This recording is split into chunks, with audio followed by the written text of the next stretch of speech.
என்ன ஒரு கேள்வி கேட்டிருந்தாங்க. நான் அணிஞ்சிருந்தது வந்து சம்மருக்கான ட்ரெஸ்ஸா அப்படின்னு. அதாவது சம்மருக்கு இது மாதிரி ஸ்லீவ்லெஸ் போட்டுட்டு காற்று வாங்கிட்டு வந்திருக்கிறியாமா.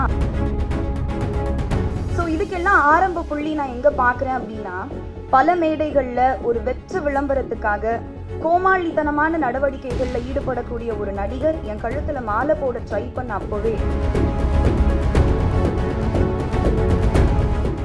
என்ன ஒரு கேள்வி கேட்டிருந்தாங்க. நான் அணிஞ்சிருந்தது வந்து சம்மருக்கான ட்ரெஸ்ஸா அப்படின்னு. அதாவது சம்மருக்கு இது மாதிரி ஸ்லீவ்லெஸ் போட்டுட்டு காற்று வாங்கிட்டு வந்திருக்கிறியாமா அப்படின்றதான் நீங்கள் கேட்ட கேள்விக்கான பொருள் அப்படின்னு எனக்கு ஒரு 5 செகண்டில் புரிஞ்சுது. ஆனால் நான் வந்து அந்த இடத்துல கோவப்படுறதா இல்லை தொகுப்பாளினியா மேடை நாகரிகம் கருதி அமைதியாக பதில் சொல்கிறதா அப்படின்ற குழப்பத்திலேயே நான் அந்த இடத்த கடந்து போயிட்டேன். அதுக்கப்புறம் நான் வெளியே வந்து உங்களை தேடினேன், நீங்கள் இல்லை. எல்லாரும் நான் உங்களை சரியாக உங்களுக்கு பதில் சொன்னேன்னா என்னன்னு எனக்கு தெரியல. ஆனால் மக்கள் எல்லாம் உங்களுக்கு ரொம்ப அழகான பதில்களையும் கேள்விகளையும் கேட்டிருந்தாங்க. அதை விட தாண்டி சக பத்திரிகையாளர் ஒருத்தர் ஒன்று எழுதியிருந்தார் அந்த விஷயத்தை பற்றி. அதை இங்கே படிக்கணும் அப்படின்னு ஆசைப்படுறேன். எப்படி உடை அணிய வேண்டும் என்பதை அணியும் பெண்கள் தான் தீர்மானிக்க வேண்டும். பார்க்கும் கண்கள் தீர்மானிக்க கூடாது. அதிலும் பொறுப்பும் அனுபவமும் மிகுந்த ஒரு பத்திரிகையாளர் ஒரு பெண் தொகுப்பாளரின் உடை குறித்து இன்று சபையில் கேட்ட கேள்வி ஊடக அறத்தை கேலி கூத்தாக்கிவிட்டது.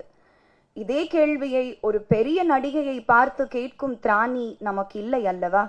பின் ஏன் எளிய பெண்களிடம் தன் பெண் மை இருக்கும் தைரியத்தில் கேட்க வேண்டும்?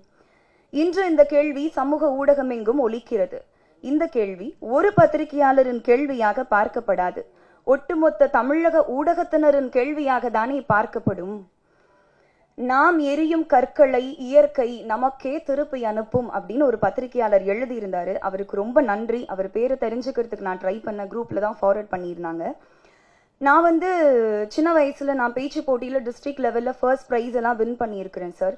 உங்களுக்கு ஒர்க் எத்திக்ஸ் அப்படின்னா என்னன்னு தெரியுமான்னு எனக்கு தெரியல. ஆனால் நான் விவரம் தெரிஞ்ச வயசுல இருந்து மேடை ஏறி மைக்கு முன்னாடி நிற்கிறதால நான் அழகான தமிழ் வார்த்தைகளை தான் பயன்படுத்துவேன் அப்படின்னு எப்பவுமே எனக்கு ஒன்று இருக்கும். ஸோ இதெல்லாம் படித்ததுக்கப்புறம் மக்களோட கருத்துக்களை நீங்கள் படித்ததுக்கப்புறம் சக பத்திரிகையாளர் சொன்னதுக்கப்புறம் உங்களுக்கு கொஞ்சமாவது புரியும் அவங்க சொல்ல வர்றது அப்படின்னு நினச்சா அதை ஏற்றுக்கக்கூடிய மனநிலையில் நீங்கள் கொஞ்சம் கூட இல்லை அப்படின்னு உங்களோட ஃபேஸ்புக் பக்கத்தை பார்க்கும்போது தெரிஞ்சுது. அந்த கேள்வியை ரொம்ப நியாயப்படுத்தி ரொம்ப அபத்தமான விளக்கங்கள் கொடுத்து ரொம்ப வக்ரமான சொற்கள் அங்கேயும் நீங்கள் பயன்படுத்தியிருந்தீங்க. அதை பார்க்கும்போது எனக்கு வந்து நீங்கள் ஏன் இப்படி பண்ணுறீங்க, மாற மாட்டீங்களா, புரியாதா அப்படின்லாம் எனக்கு கேட்க தோணல. ரொம்ப வருஷமாக கேட்குறாங்க. எனக்கு இருந்த ஒரே கன்சர்ன் உங்களோட அடுத்த தலைமுறைக்கு நீங்கள் என்ன மாதிரியான மாரல்ஸையும் எத்திக்ஸையும் வேல்யூஸையும் கடத்துவீங்க அப்படின்றதான் என்னோட ஒரே எண்ணமாக இருந்துச்சு. ஸோ இதுக்கெல்லாம் ஆரம்ப புள்ளி நான் எங்கே பார்க்குறேன் அப்படின்னா, பல மேடைகளில் ஒரு வெற்று விளம்பரத்துக்காக கோமாளித்தனமான நடவடிக்கைகளில் ஈடுபடக்கூடிய ஒரு நடிகர் என் கழுத்தில் மாலை போட ட்ரை பண்ண அப்போவே எல்லாரும் சொன்ன மாதிரி நான் வந்து போலீஸ் கம்ப்ளைண்ட் கொடுத்து அவரை பிடிச்சி ஜெயிலில் உட்கார வச்சிருந்தாலோ இல்லை அந்த நடிகரோட கன்னத்தை அந்த மேடையிலே பழுக்க வச்சிருந்தாலோ இது இங்கே வரைக்கும் வந்திருக்காது அப்படின்னு நான் நினைக்கிறேன். ஏன்னா வந்து அமைதியாகவே இருக்கிறதுனால நான் ரொம்ப பலவீனமானவள் அப்படின்னு நினச்சிட்டு உங்களை மாதிரியான சில ஆண்கள் உங்கள் பலத்தை என்கிட்ட காட்டணும் அப்படின்னு நினைக்கிறீங்களான்னு எனக்கு தெரியல. நான் ஏன் இது ரொம்ப கடந்து போயிட்டு இருக்கேன்னா, இது எல்லாத்தையும் விட ரொம்ப முக்கியமான விஷயங்கள், நல்ல நல்ல விஷயங்கள் என் வாழ்க்கையில் நடந்துட்டு இருக்கு. அதில் நான் ஃபோக்கஸ் பண்ணிட்டு இருக்கேன். அதனால தான் இதை கடந்து போயிட்டு இருக்கேன். செய்திகளை உடனுக்குடனும் துல்லியமாகவும் தெரிந்து கொள்ள சப்ஸ்கிரைப் பண்ணுங்க.